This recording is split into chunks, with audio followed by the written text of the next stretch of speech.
这可是难得的版本呀！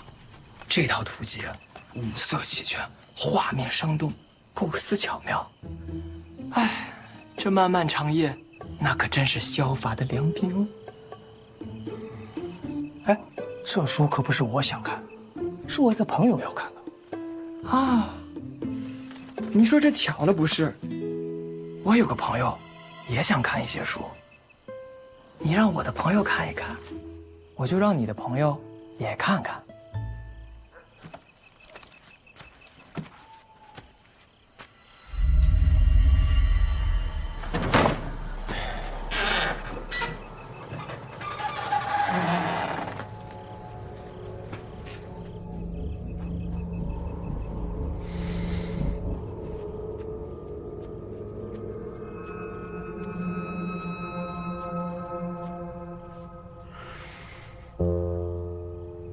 佳木，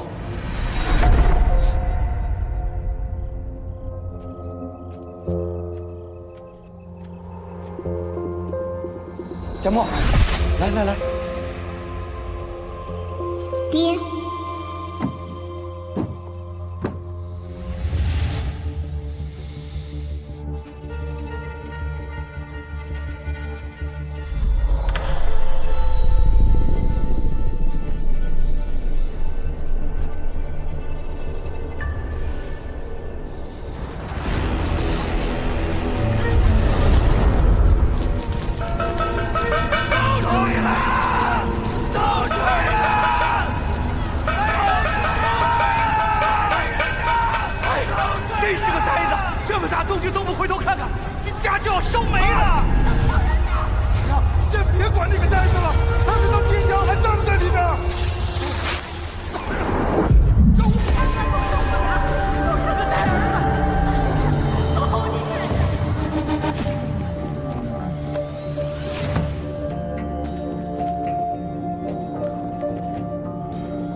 这条线歪歪斜斜的，谁能看出来一人一半？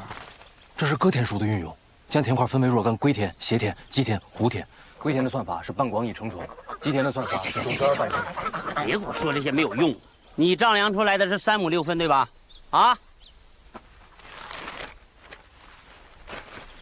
我们家这个地契上面清清楚楚写着4亩，那4分呢？啊？对呀，4分呢？去哪儿了？啊？那4分呢？就是，这怎么少了4分呢？怎么这样了？大哥，这人是你叫的吧？是你让他动的手脚吧？啊？数性至诚，我没有算错，也不会说谎。怎么平白无故就少了4分地呢？就是少了。行了，大哥，你别在这演戏了啊！你以为我傻呀？啊，少了4分，你想独吞？谁独吞？给我这4分地！你给我这4分地！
别看了，他们是去求雨，咱们去求财。他们都说我算错了，但我反复运送货，肯定没错。幼稚了不是？你跟那些刁民有什么可计较的？您到最后还不是比谁的拳头大？比拳头大小，那要用上宫元宝之术，测其体积，取周与高。哎，咱们今天去的这个赌坊，是揽西人来人华新开的，还不认识咱们俩，还没有见识过你的厉害。今儿就玩一炷香的功夫。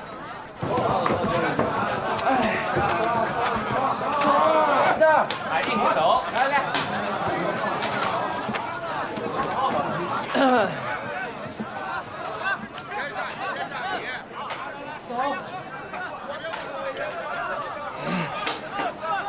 玉佩1块，头签30两。怎么这么少呀？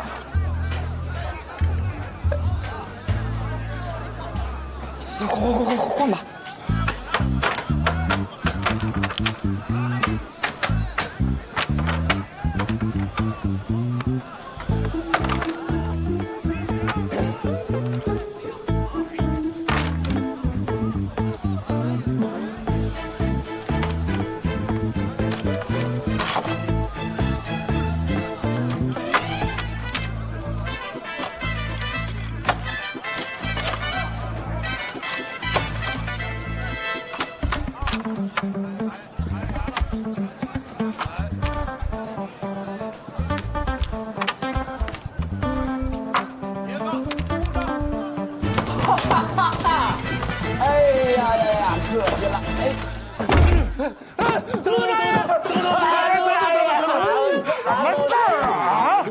陆爷，咱们先想想平账的事儿吧。范老今晚就要赌坊的账目，时间紧，没人做得出来，这可怎么办呢？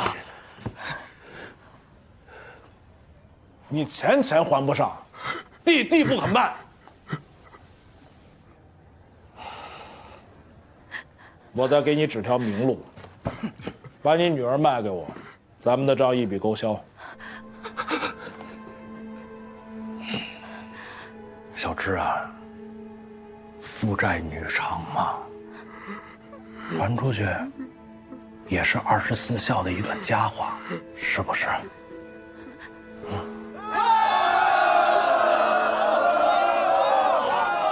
外边干什么呢？分两，再开下吧。这是谁呀？罗爷，您在揽西，您不知道，这俩人在仁华特别有名。那个是风宝玉，是风记火腿铺老板的儿子，是个纨绔子弟，有钱的傻子，我喜欢。你再看那边那个人可更有意思。此人叫帅家木，是个算呆子，平时呆头呆脑的。可有一点，此人算术天通，一旦是到了赌坊，那逢赌必赢。看！哎，陆爷，要是这算呆子能帮咱一把，那今晚这账一定可以盘完，范老那边也就好交代了。看！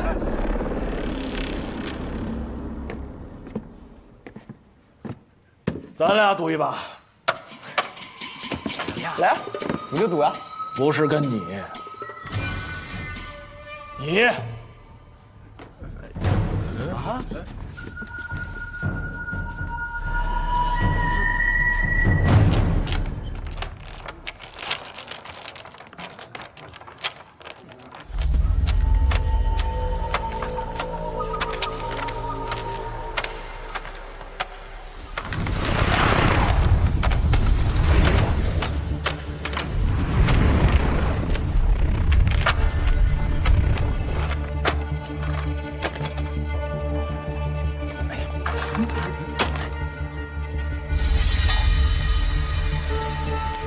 不要这次，随你挑。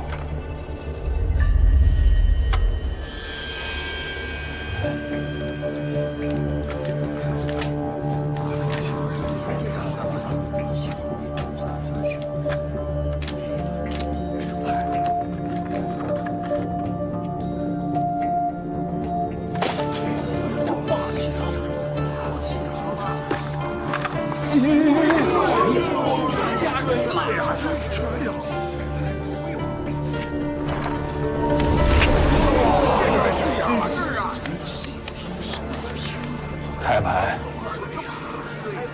别说，别说，别说。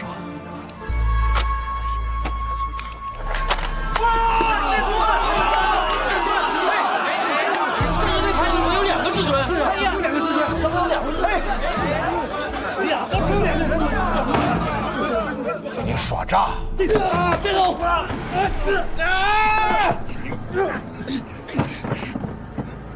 我平时最讨厌的就是耍诈。如果在揽溪，你们俩双手全都没了。现在我给你们俩一个机会。听说你精通算学，天黑之前，把我账房里的账都给盘清了。你让家里拿200两银子换你2只手。掌柜的，掌柜的，出事了！宝玉少爷又去赌坊去了，人都让人给扣去了，还说让我们拿200两银子去赎人家，要是不给就剁手。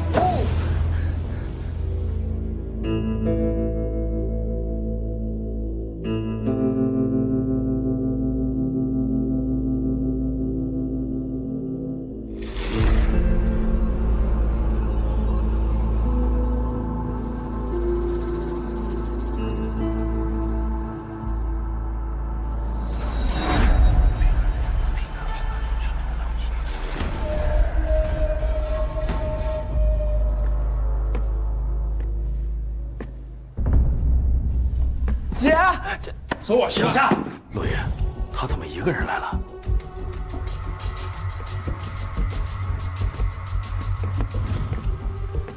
姐，那我本来是赢了300两的，那加上老帅最后一把，一共赢了500多两呢。不是，是他们耍诈。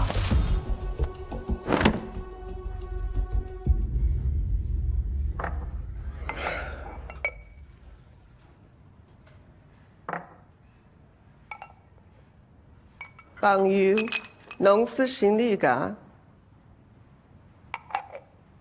哼，你也不在我们仁华县打听打听，就这俩的脑袋，耍可以，诈就算了。以后我再也不会让他们进赌坊，尤其是你的赌坊。这是给您的见面礼。既然都来到了仁华，必须要尝尝我们的风势火腿。算呆子呢？老帅在账房里算账呢。姐，我玉还在里边。哎，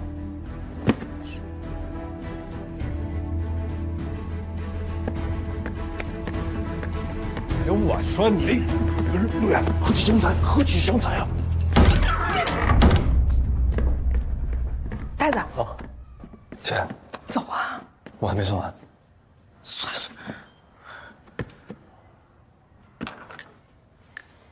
回去了。站住！200两银子留下才能走。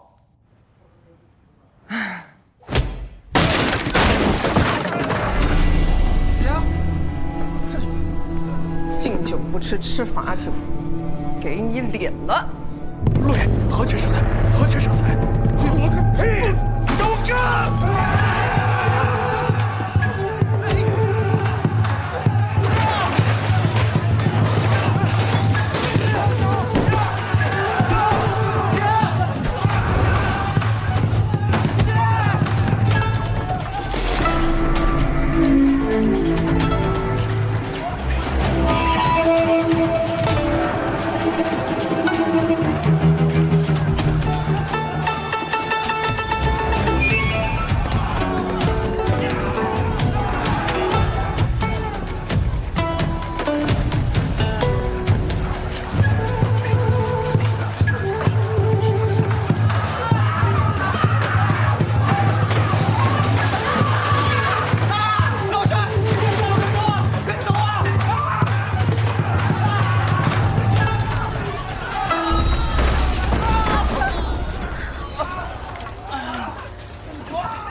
不得延误，让开！撤！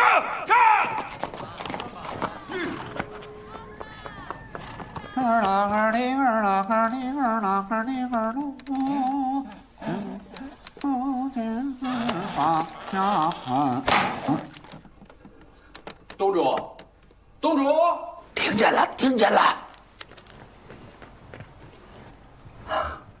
东主啊，黄知府的牌票已经到了，我打听过了，明天就能到仁华。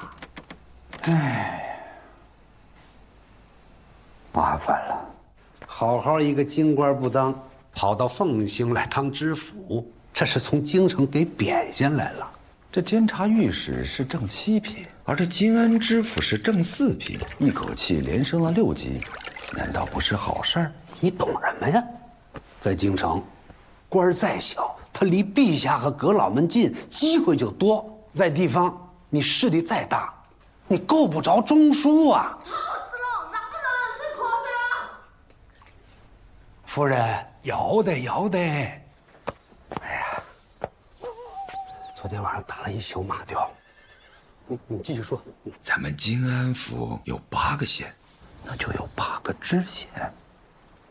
只要8个知县共进退，他也不能肆意妄为吧？哪那么容易啊？你想简单了。你看他们7个县，啊，那所有的知县都窝在自己的地盘里，跟那个缩头乌龟似的。只有我独管的这个仁华县，它是副国县，金安府的知府衙门就在隔壁。你说这低头不见抬头见的，出点什么事儿，第一个找到的就是我。哎呀，前世行不善，今生做知县，前生作恶多，知县要负锅。对了，今天是放告日，准备升堂审案去。哎，你去跟衙门里说，把今天所有的案件的卷宗都拿给老爷来，趁着那个黄知府到他之前啊，我要把那些积案全给他清掉，免得他借题发挥。3个案子怎么都有你陆飞龙啊？是，你身为揽溪人，在我仁华开赌坊，不好好经营，还惹了这么多官司，你该当何罪啊？方知县，此言不妥吧？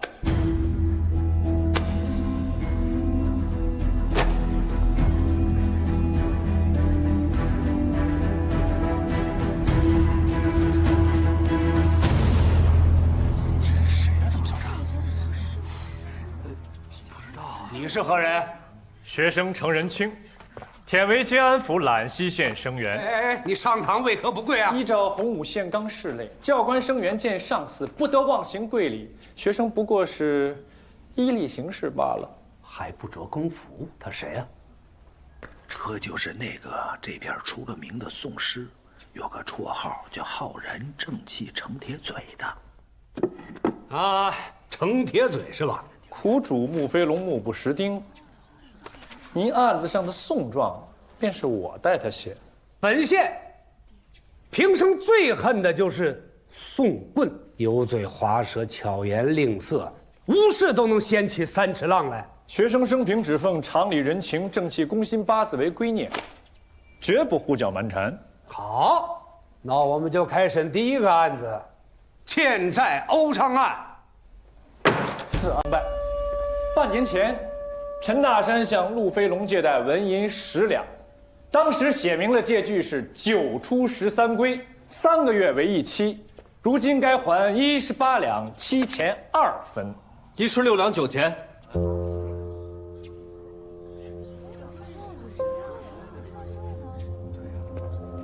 你说什么？10两本金，9出13归过2期，应当还16两9钱。平时就是这么算的，谁知道这小子搞的什么鬼？你是另外一桩案子的人犯，不要在此喧哗。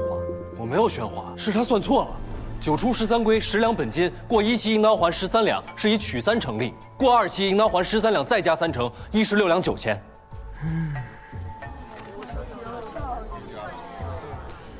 你可知道什么是9出？9出就是陈大山贷出10两银子，到手实际是9两。1期该还13两，取利4乘4，2期总共该还18两7钱2分，有何不对呢？你这是以9两为本金算的，按照契约应当以10两为本金计算。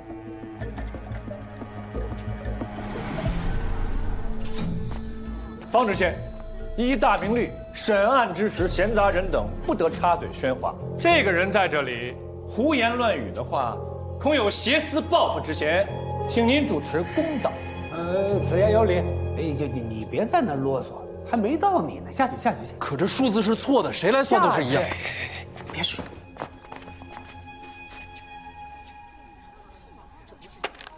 你接着说。陈大山，你爱妻情切，不惜一切代价也要借钱给老婆看病，对不对？对。现在陆飞龙逼你还债，你还不上，他就让你卖地，对不对？对。那我就好奇了，这家里不是明明有地吗？为什么老婆生病不把地卖了给他治病，反而要哭穷去找陆飞龙借钱呢？这，陈大山，你是不是觉得借了钱在地上这么一滚，这笔账就勾销了？不，你凭什么这么说我爹？陈小芝是吧？我听说陆飞龙逼你爹把你卖掉，来偿还这笔债，是不是？是。当时陆飞龙给了你们2个选择，一个是卖地还债，一个是卖女儿还债，是不是？是。你犹豫了，左右为难了很久，对不对？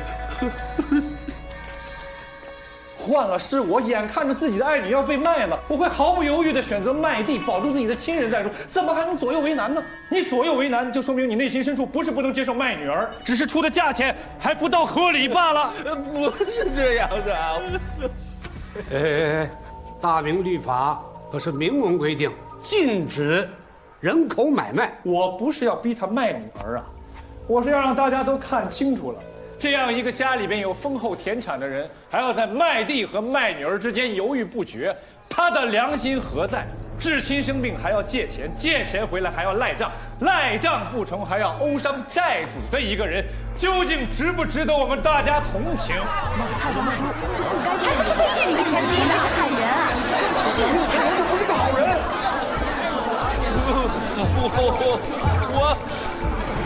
我卖地。方知县，可以结案了。那就此结案。陈大山，从即日起，将你祖传的5亩水田冲抵给陆飞龙，具体数目着后方细核，还清即止。双方撤下干节。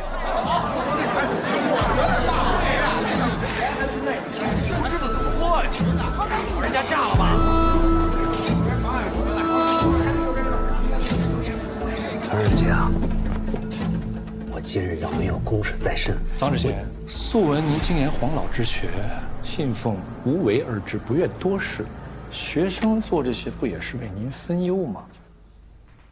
咱们赶紧下一案吧。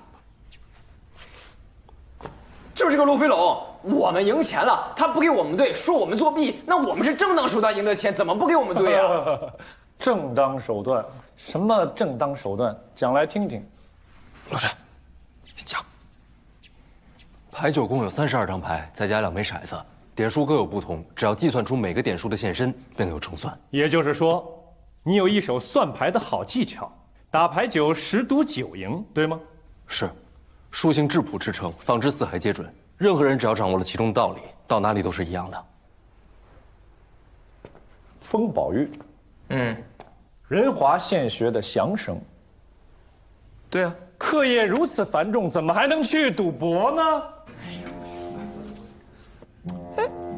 这关你屁事儿啊！方知县，朝廷每年拨下这么多的钱粮，补贴给各级的府学、县学，为的就是正风气、肃人心，让读书人可以安心读书，将来回报朝廷圣恩。可是这个纨绔呢，整日不思进学，流连于赌档之中，沉迷于算牌之术。宝玉不喜欢算术，他只喜欢赌。实在是玩物丧志啊！这人家玩不玩物、丧不丧志，他自有家长管束。就是接下来问，方知县，您刚刚不是也听到了吗？这帅家墨说了，这个法子啊很简单，人人皆学得会。倘若你判他们2个获胜，那接下来会怎样呢？整个仁华县学乃至建安府学的每一个学子就都知道了，只要掌握这个法子，连这种纨绔都可以在赌坊里赢得如此多的金银，那必然是人人都趋之若鹜，谁还有心思进学呀？如果赌场不加以限制，任由这些学生们随意赌博的话，整个建安境内将无人再用功读书，来年制举无人重视怎么办？影响地方官的考评怎么办？建安长此以往民风堕落，唯利是图，又怎么办呢？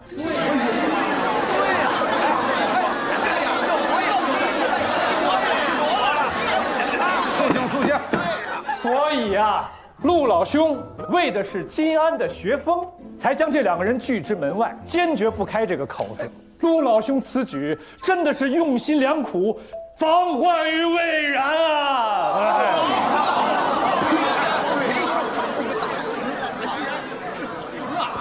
方知县，您看，常理人情之外，方有正气攻心。夏沫，今日他们是不是让你给赌坊盘账？姐，盘账。盘了。哦，对，你帮着赌坊盘账，是姓陆的逼我们盘的。你怎么不告诉我帮着赌坊盘账啊？确实是忘了。你为什么？他们说，如果我盘得好，就可以放了我们。那你盘的又如何呀？盘得赌当30日内文银流水1130两。原来你们这么赚钱呀！咱们仁华人的钱呐，都被这揽溪人赚走了。方知县，刚刚陆老兄说了，愿意给咱们县里的善堂捐文银100两回馈乡子。揽溪人在仁华开赌坊，挣仁华人的钱，我建议你们还是不要太嚣张了，否则本官也难逆民意呀。自然，我们这边愿意退让一步。哎，这个宋诗跟啊，好了，本官裁决如下：方宝玉、帅家墨所得赌资系非法使诈所得，赌方不予兑付。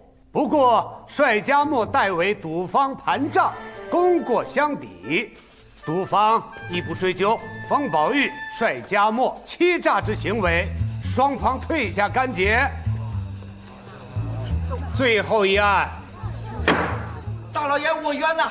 我大清早的挑的大鲟鱼，全让他们打到水里去了。您是我们的副捕官，您得替我们做主啊！相信，于是情急，抱歉。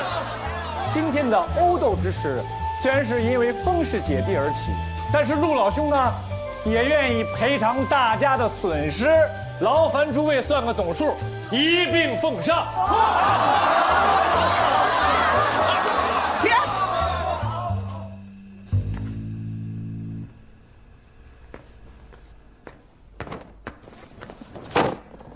不必了。刚刚我问过大家，各位的财务损失共计40两，但是这件事儿是因为陆飞龙扣人而起。不过，所有大家的损失，我封碧玉双倍赔偿。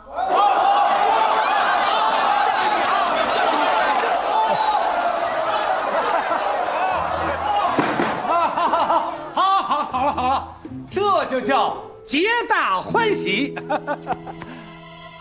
退堂。程壮师果然厉害，3桩案子都是一言而定，不愧是铁嘴大壮啊！是你自己问心无愧，还你个清白而已。啊，对了，这是给您，给我便是。这次呢是范老请托，给你算的便宜点，下次不是这价码了啊！程先生这钱赚的真是爽利啊！你给我多少银钱，我就还你多少公道，仅此而已。走了，知我者为我心忧，不知我者为我何求？书信至诚，对错不是很清楚吗？我爹去扬州开了分铺，续了弦，这边的铺子就我姐一个人操劳。我这样，一定得替他分忧。 6分，师母6分。我得好好赚钱，人华赚不了，我就去省城干片大的。哎，老帅，你是我好兄弟啊，你可得帮我到时候。你想什么呢？我跟你说话呢。不是我算错了，是田七跟田母本来就对不上。你怎么还在想早上那块田的事啊？这个田他不对呀，可能当初他画田的时候就有纰漏，你管他呢？不是那一块田的事儿。我帮陆飞龙盘账的时候，发现他们所收上来的田契，跟他们找人10几两的也对不上。你要是想查清这个，那就得去价格库了。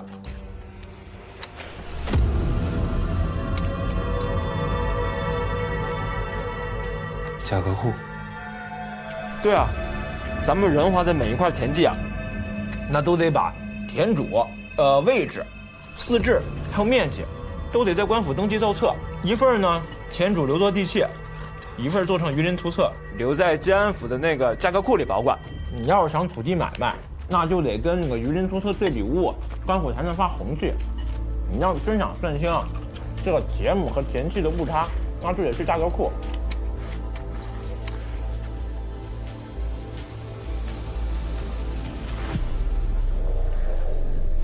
我说价格库啊，可不是谁去才都能知得了的。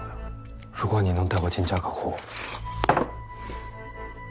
你就陪我去省城。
神是什么意思？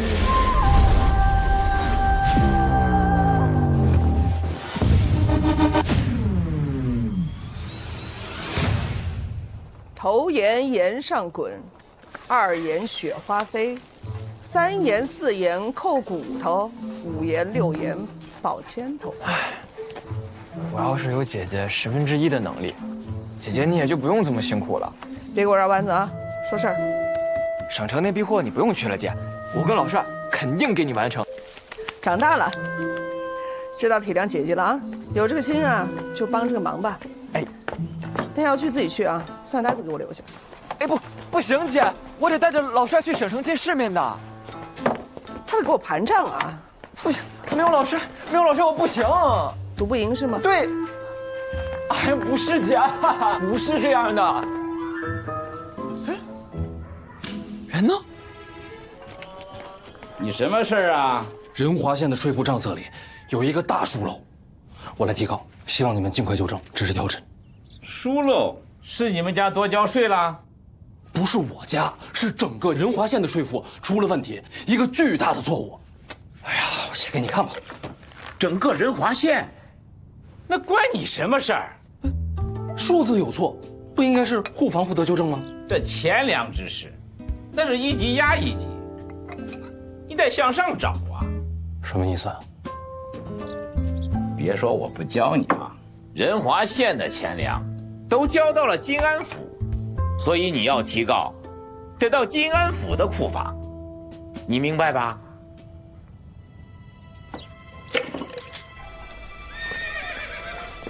哎，诸位，都打起精神来啊！今天谁也不能给我们仁华丢脸，听见没有？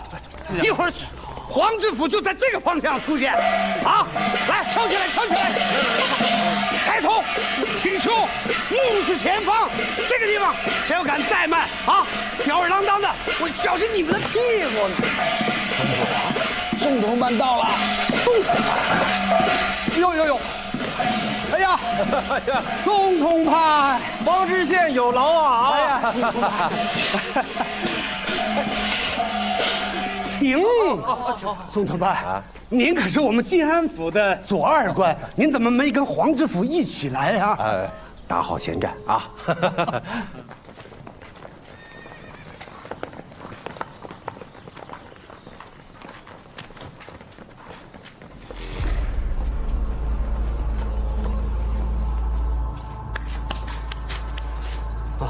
有事儿明日再来吧，我得去迎接新知府了。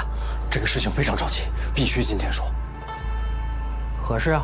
仁华县的税赋出了一个大疏漏，必须马上改正。谁让你来的？我自己啊。那你可有功名，可有官府的职衔？没有。嘿，你个平头老百姓，跑到这里瞎掺和什么呀？让开，让开！数字账册出了问题，与我身份何干？再不让开，我叫人把你给插出去！你看啊，这笔税赋叫做人丁私捐税，一共是3530。这里是知府衙门，只接受下一级衙门的查账申请。你让仁华县行一道公文来，我们就受理。仁华县的户房我也去了，他们说这是府一级税赋的问题，他们不管。反正我这里只接受县衙的公文，你自己想办法。让开，让开！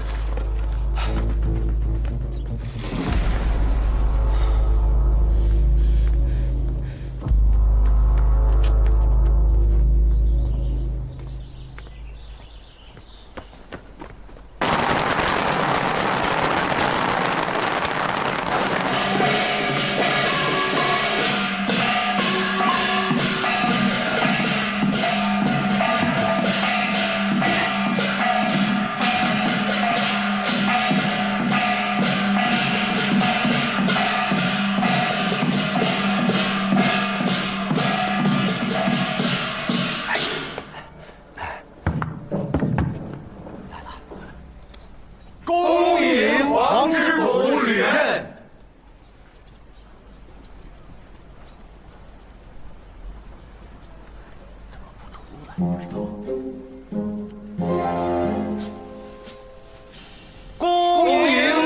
知府履任。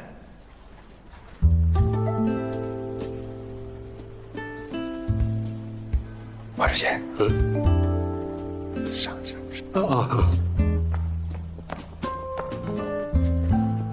恭迎黄知府履任。到了。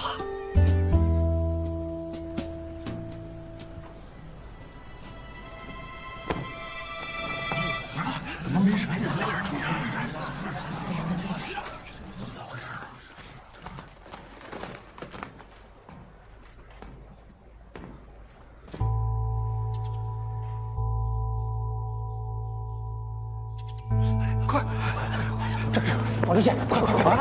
啊！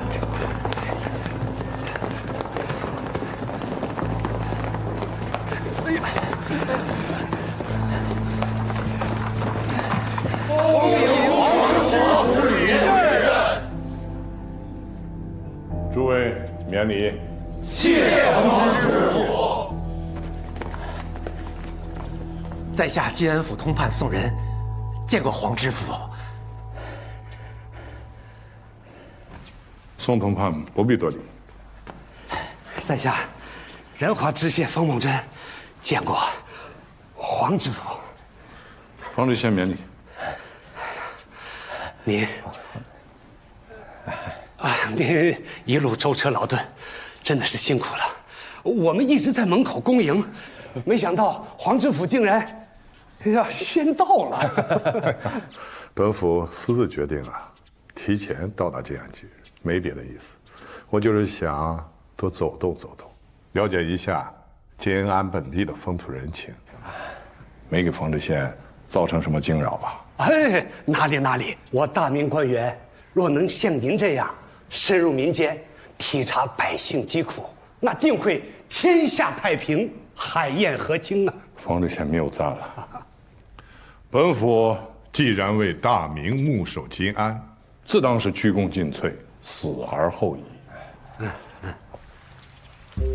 你个刀杀货，你是阴魂不散呀！府衙的事儿，你到府衙去申告啊！晋安府衙的人说，他们只收县衙的文书，这笔税赋是白白多交的，就该由县里提告。那谁说的？你找谁去？他们让我找你啊！来人，给插出去！嘿，干嘛呢？啊，这是什么所在？师爷，萧教喧哗，成何体统？哎，怎么又是你？师爷，这个算呆子不知道怎么议政了，非说咱们县的税赋有问题。对，问题是有问题，我给你看。你是说我们仁华县的税务出了问题？武江知县徐康送来拜帖，说公务繁剧未能亲迎，恳请恕罪。把那些拜帖都扔了吧。是。好，没事。老爷，晋安府名不虚传吧？啊，这些个县令，本府大人居然敢拖着一个个不见，这是商量好了要给本府一个下马威啊！小心点啊！哎，好的，老爷。要不您亲自去县里转一趟，煞煞他们的威风。本府不能私自下到任何一个县里。去哪儿？我连隔壁的仁华县衙都不能去，否则御史会弹劾我擅离职守的。他们知道我投鼠忌器，否则怎么敢这么肆无忌惮？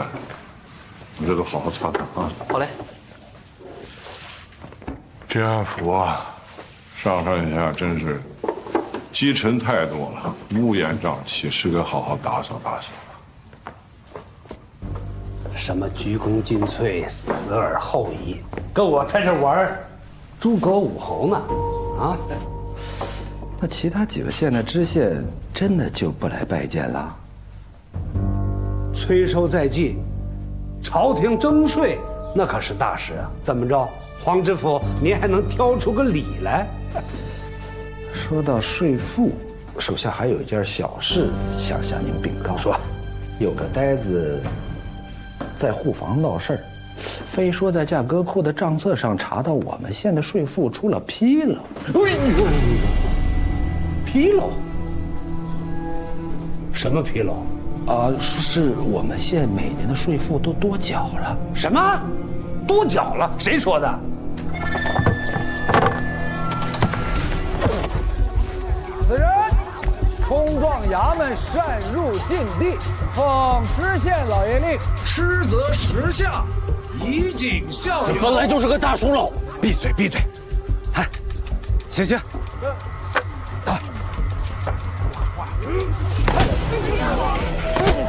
吃一顿打，把嘴闭紧。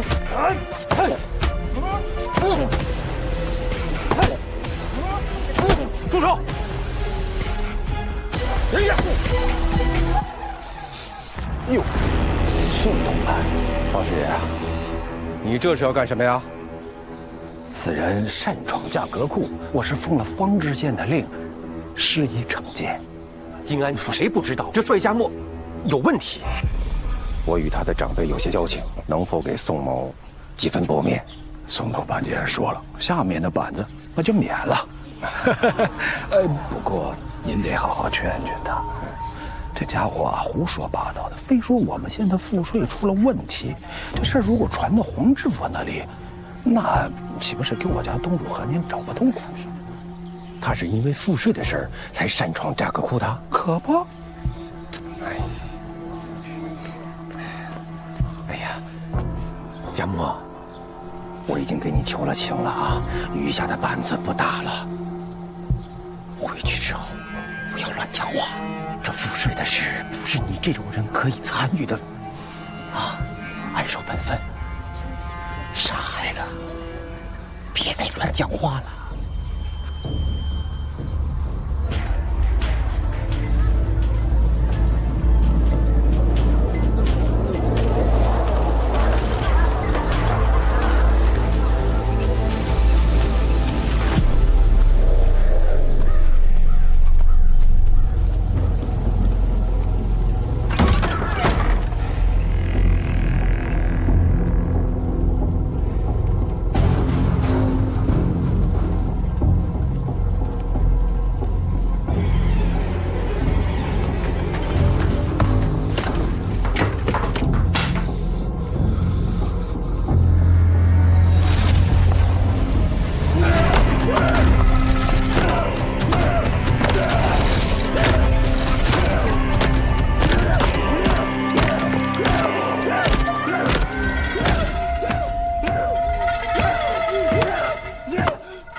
门怎么开着？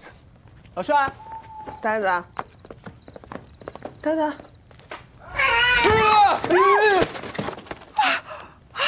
什么东西啊？老帅家的猫。老帅，老帅，醒醒！呆子，扶起来，肯定受伤了，你小心啊，小心。走。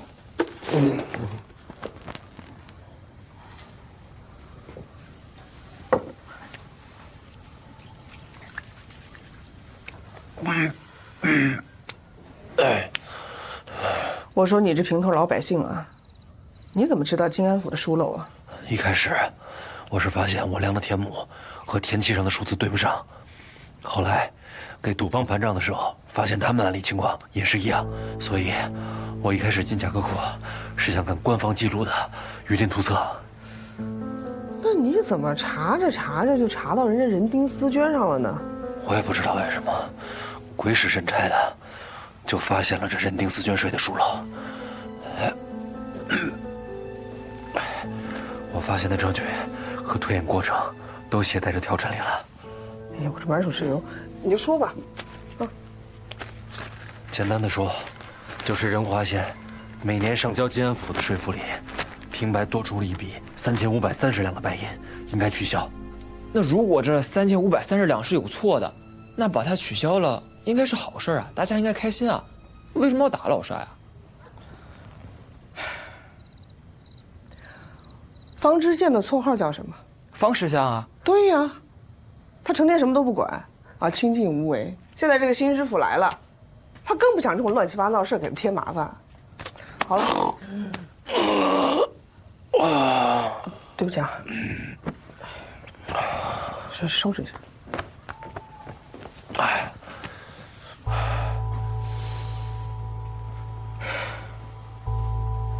得说清楚。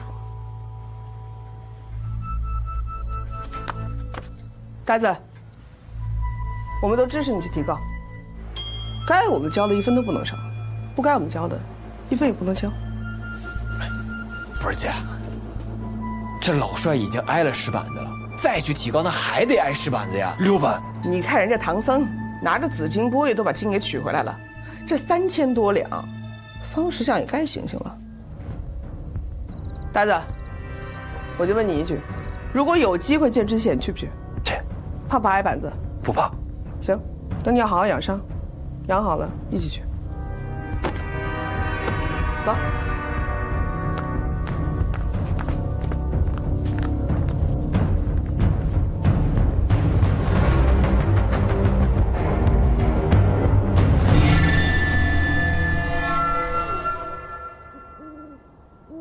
宝玉，姐姐我呢，也从来没想过让你考取什么好功名，那最起码，咱在仁华留个好名声。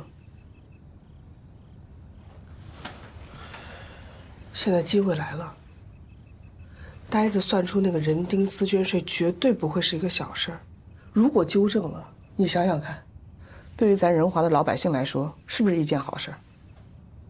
算呀。那如果说仁华百姓知道这事儿是有你一份子的，是不是要对咱封家感恩戴德？可是这事儿是老帅发现的呀，跟我有什么关系？哎呀，老帅你也知道，他就是个算呆子，他不会说场面话。你看这不是被衙门打出来了吗？他需要一个疏通关节，让他，代为沟通的一个人。那可是这可是什么呀？可是，我知道了。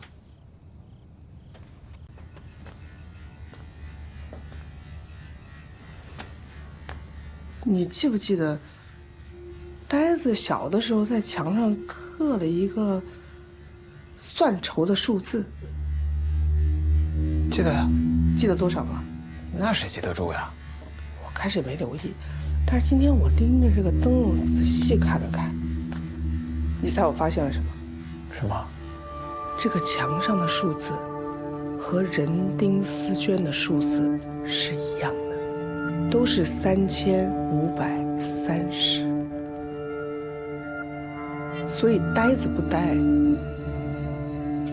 他有他想要达到的目的。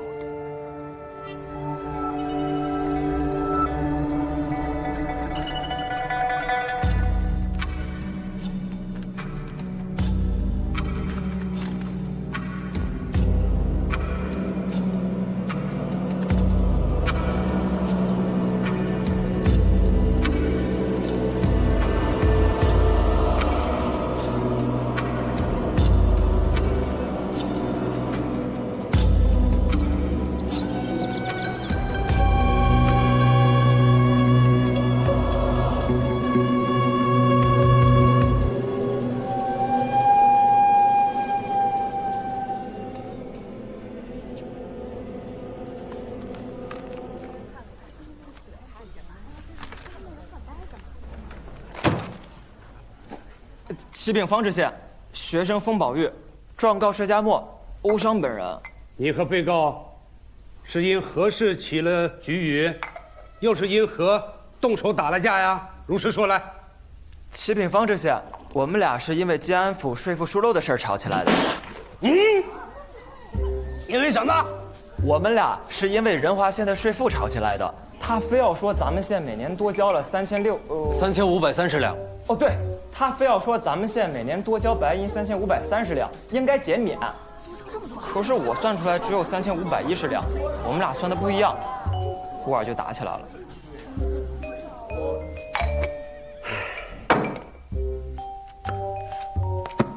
说话。诸位，咱先不管是哪个数，他都不少，是不是？是啊。这么多的钱，你真是荒唐之极！给我查出去！查出去！等会儿，这殴伤之案理由当然重要了，不说清楚，怎么公正断案啊？对对对，必须得说清楚，说清楚好让大家一块评评理啊，是不是？这可关系到咱们仁华县所有百姓的减税大事啊，对不对？好了，薛家墨，你来说说，你到底是怎么发现这个税赋疏漏案的？你给在座的我们的百姓啊，仁华的全体的乡亲们说清楚了。说。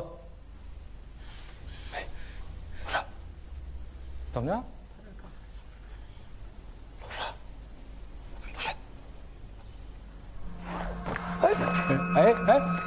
干什么呢你？怎么着？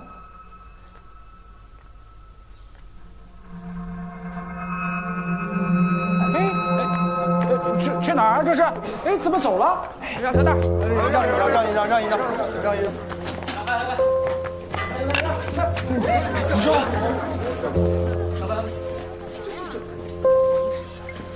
让开！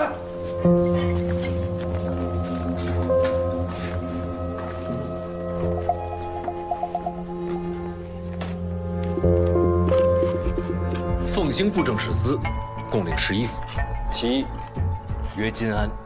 金安府共领8县，分别是仁华、兰溪、万城、童阳、大丰、三省、禹江、山平。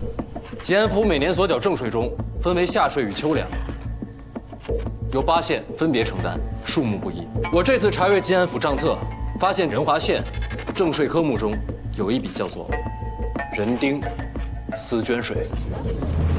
这一笔税赋既不写出处，也不知来由。我翻遍了仁华县所有记录，都没有说明为何要收这样一个科目。这笔人丁丝绢税的征收总额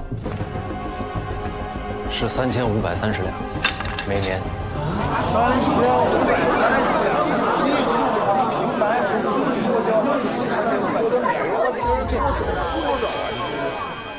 我查到这笔税最早的记录是从成化16年开始，距今正好100年，每年多收3530两，100年一共是353000两。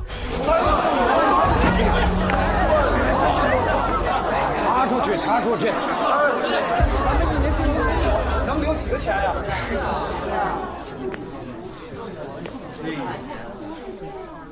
我问你，你为什么说我们仁华白交了这笔冤枉钱啊？我查阅了金安府上缴朝廷的税赋，也有一笔人丁丝绢税，数目同样是3530两。是什么意思？就是说这笔税赋是仁华县独有，其他7县的记录里没有这笔税。我怀疑这3530两的人丁丝绢税，本就是均摊税，该由8县共同承担，如今却成了仁华独征税，自然是冤枉钱。此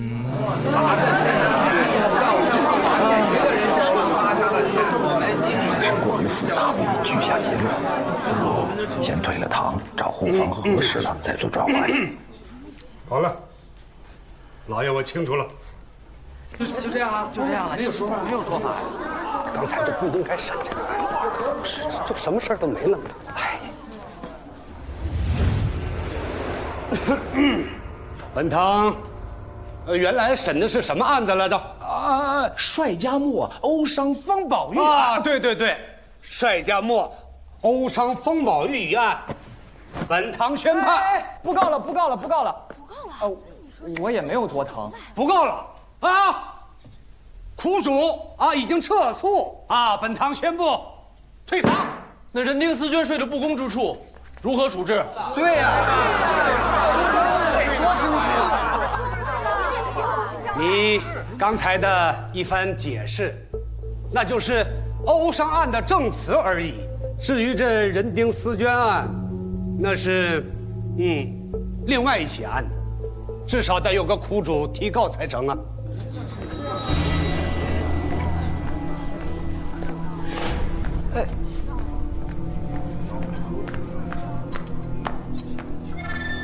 那我现在提告便是。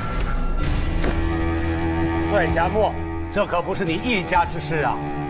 你难道想代表我们仁华全体百姓不成？有何不可？草民帅家墨为仁华县均负9篇以诉困苦事，上书提告。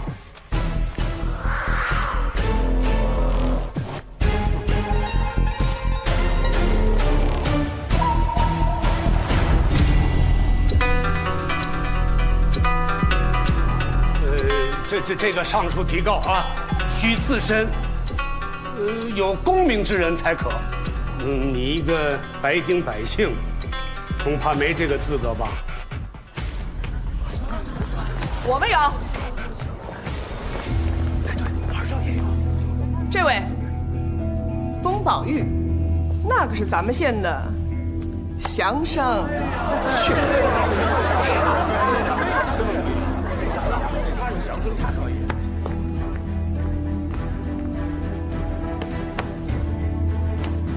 学生是仁华县现学3等复生，愿以身上功名作保，与施家墨一并。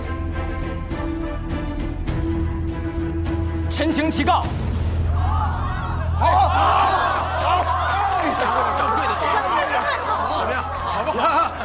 好了，你们可要想清楚啊！即便是提告成功，即便是我们仁华得到了这个税赋的减免，你们一丝一毫都落不到你们手里啊！只要错误改正就行。我家的钱够花了。不再仔细想想了。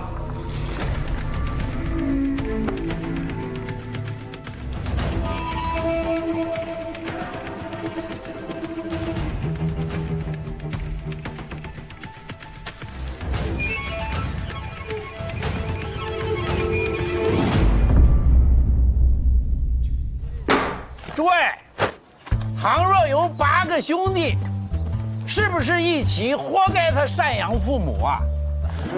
结果其中一个兄弟发现这赡养费全是他一个人出的。原本说好的8个屠户，每人摊派1斤，结果呢？其他几个兄弟呢，1分银子都没花。县学里只从你这里割走8斤，你说这合理吗？不合理啊！谁敢动老子的肉，老子就跟他拼命！幸亏咱们县里面还有2位义士仗义直言，一位叫帅家墨，乃是个算学高手，精通阴阳，善学术数；另一位呢，则是封宝玉，饱读诗书。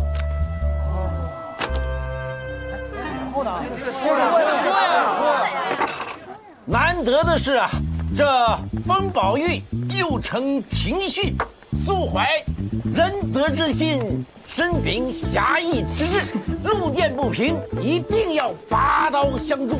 这正是帅家伙巧算账单为民困，封宝玉巧借账单助民亲。好。乡亲们，来，这是我们家少爷精心给大家准备的咱们金安书院税案的条件，拿回家好好看一看。来，都有。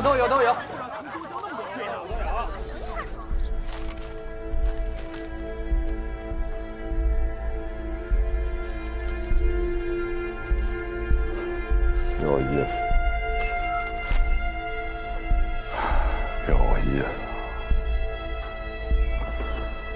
原来破局的这一手，着落在这儿。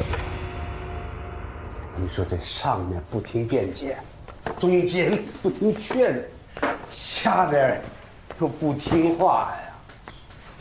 老爷，我本想无为而治，我这无为我为得了吗？我这治我治得了吗？我真是太难办了董主，属下倒是有个万全之策，您可以发一纸告示，就说本县向以百姓福祉为念，必从严查实，为市设钱粮税赋，兹事体大，需持重磨算，务求完全。仁华军民各安其位，勿信摇酌为是。你觉如何？范老，这个方士长还真是一个托子诀的高手，说起来都是漂亮话，做起来是万事不沾身，如羚羊挂角，无迹可寻。这一桩大麻烦，竟被他给搪塞过去了。我没说那个，我说的是老夫这书皮包得如何？范老，连包书皮这种琐事您都亲力亲为，在下真的是佩服。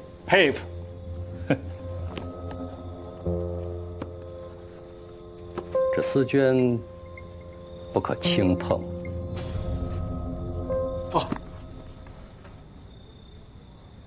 我不是说这个意思，我是说丝绢税不可轻碰。范老，我明白您的意思了。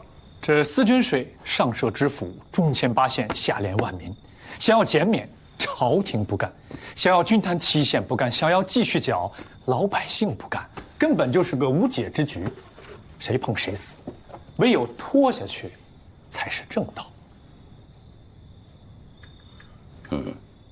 今年乡考的张榜看到了吗？看到了。自太祖开科以来，我们金安府进士180人，举人437位，其中30%都是我们兰溪人。是，金安府之所以富足，根就在这敬书、爱书之心上。方茂贞，懒，真懒。聪明，是真聪明。范老，您是在京城见过大江大河的，这小水沟里扑腾的心机，瞒不过您。哎，相见野人，偶尔说两句正事，不算数的。只是这水家墨跟我有一些渊源，还望程先生多多看照。范老，这个蒜呆子您也认识？20年前的旧事了。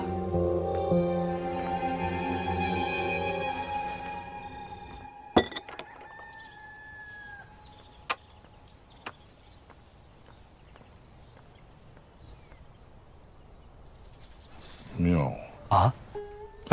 我说这棋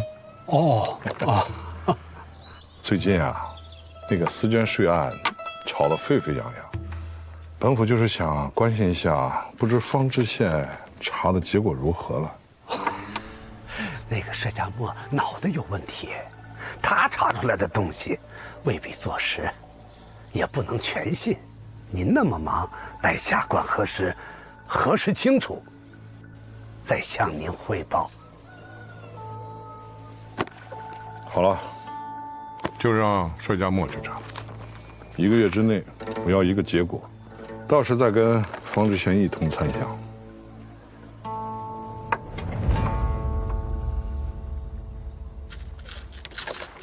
好棋。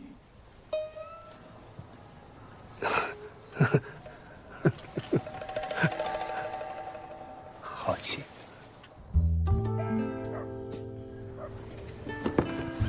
帅先生，我对钱粮事务也颇有心得，你打算怎么查呀？这次要查的是金安8县的档案夹克。要都看嘛。哦，不全看，不全看，全看来不及。我有个想法，这次啊，先从仁化、同阳、万城、兰溪，先从这4个县，从成化年间到万历元年，所有夏税、秋税的缴税记录。这么多呀，能看得完吗？